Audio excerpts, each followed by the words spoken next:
توجہ سے سنیے گا۔ ایک تاجر تھا جو اپنی تجارت میں بڑی محنت کرتا تھا مگر برکت نہیں ہوتی تھی۔ تو ایک دن اسے پتا چلا کہ ایک بزرگ ہے جو ہر وقت اللہ اللہ کرتے رہتے ہیں، آنکھیں بند رہتی ہیں، سر جھکا رہتا ہے۔ تم ان کے پاس جاؤ، ان سے دعا کے لیے کہو مجھے اللہ کی رحمت سے امید ہے تمہارے لیے وہ دعا کریں گے تو تمہاری تجارت میں برکت ہو جائے گی۔ وہ گیا اور جا کر دیکھا تو وہ بزرگ سر جھکا ہوا ہے، آنکھیں بند ہیں، اللہ اللہ اللہ ذکر میں مصروف ہیں۔ کہنے لگا حضور میں اپنی تجارت میں بڑی محنت کرتا ہوں، ایڑی چوٹی کا زور لگا دیا ہے مگر برکت نہیں ہو رہی۔ تو وہ بزرگ انہوں نے سر اوپر اٹھایا، آنکھیں کھولیں اور ایک جملہ فرمایا پورا تولا کرو۔ کیا فرمایا؟ پورا تولا کرو۔ اب وہ سمجھ گیا کہ یہ کوئی اللہ کے مقبول بندے ہیں، کیونکہ میں نے نہیں بتایا تھا کہ میں پورا نہیں تولتا، خود ہی سمجھ گیا، وہ خود ہی کہہ دیا۔ اس کے دل پہ اس نصیحت نے اثر کیا، اس نے طے کر لیا کچھ ہو جائے اب سے پورا ہی تولوں گا۔ آیا اور اپنی تجارت میں لگ گیا۔ کوئی مال لینے آتا تو کہتا لو بھائی تم خود ہی تول لو، تھوڑا سا کوئی زیادہ لیتا تو منع نہیں کرتا۔ اتنی شہرت ہوئی اس کی اس بات کی کہ لوگ 20 دکانیں چھوڑ کر اس کے پاس خریدنے آنے لگے۔ وہ تاجر ایسا ہے کبھی کم نہیں دیتا، ارے یہاں تک کہہ دیتا ہے خود تول لو، تھوڑا سا زیادہ لے لیں تو منع بھی نہیں کرتا۔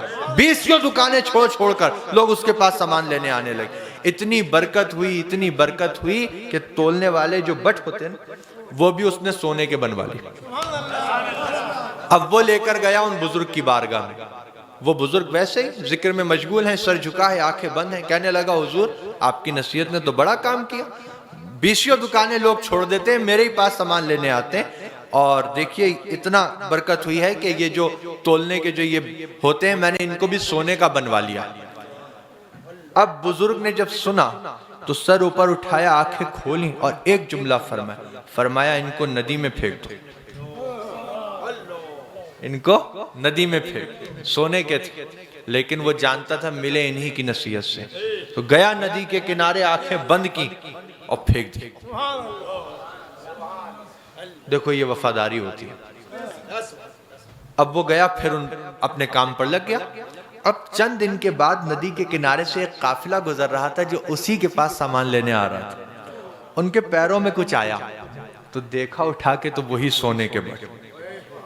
تو کہنے لگے کہ اس علاقے میں تو یہ سرمایہ اسی کے پاس ہے جس سے ہم سامان لیتے ہیں، یہاں کیسے آ گیا؟ چلو بہت اچھا آدمی ہے، دے دیتے ہیں۔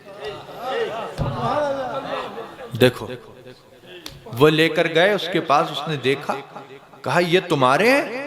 کہا میرے، تمہیں کہاں ملے؟ کہا ندی کے کنارے پر۔ کیسے پہنچے؟ کہا وہ بعد میں بتاؤں گا، پہلے مجھے دو، مجھے ذرا جانا ہے۔ کہا کہاں جانا ہے؟ کہا دو ذرا بہت ضروری کام، بیٹھو ابھی آتا ہوں۔ گیا لے کر بزرگ کی بارگاہ، کہا حضور کوئی سی قسم لے لیجئے، کیسی ہی بات کہلوا لیجئے، میں سچ کہہ رہا ہوں، آپ نے حکم دیا تھا ندی کنارے پھینک دو، پھینکنے کا دل تو نہیں تھا، آنکھیں بند کی، دل پہ پتھر رکھ کے پھینک آیا تھا، مگر ندی کے کنارے سے ایک قافلہ گزر رہا تھا جو مجھ سے ہی سامان لینے آ رہا تھا، ان کے پیروں میں آ گئے ہیں، وہ لے کر آئے۔ اب بزرگ نے دیکھیے اب جو بات فرمائی نا وہ آپ کو سمجھنا ہے۔ سر اوپر کیا اللہ کے ولی نے، آنکھیں کھولیں اور ایک جملہ فرمایا بیٹا حلال کماؤ گے تو کہیں نہیں جائے گا، حلال کماؤ گے تو کہیں نہیں جائے گا، ندی میں بھی جائے گا تو تمہارے پاس بھیج دیا جائے گا۔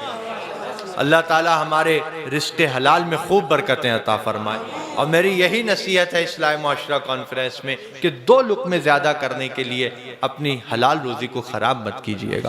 حلال کا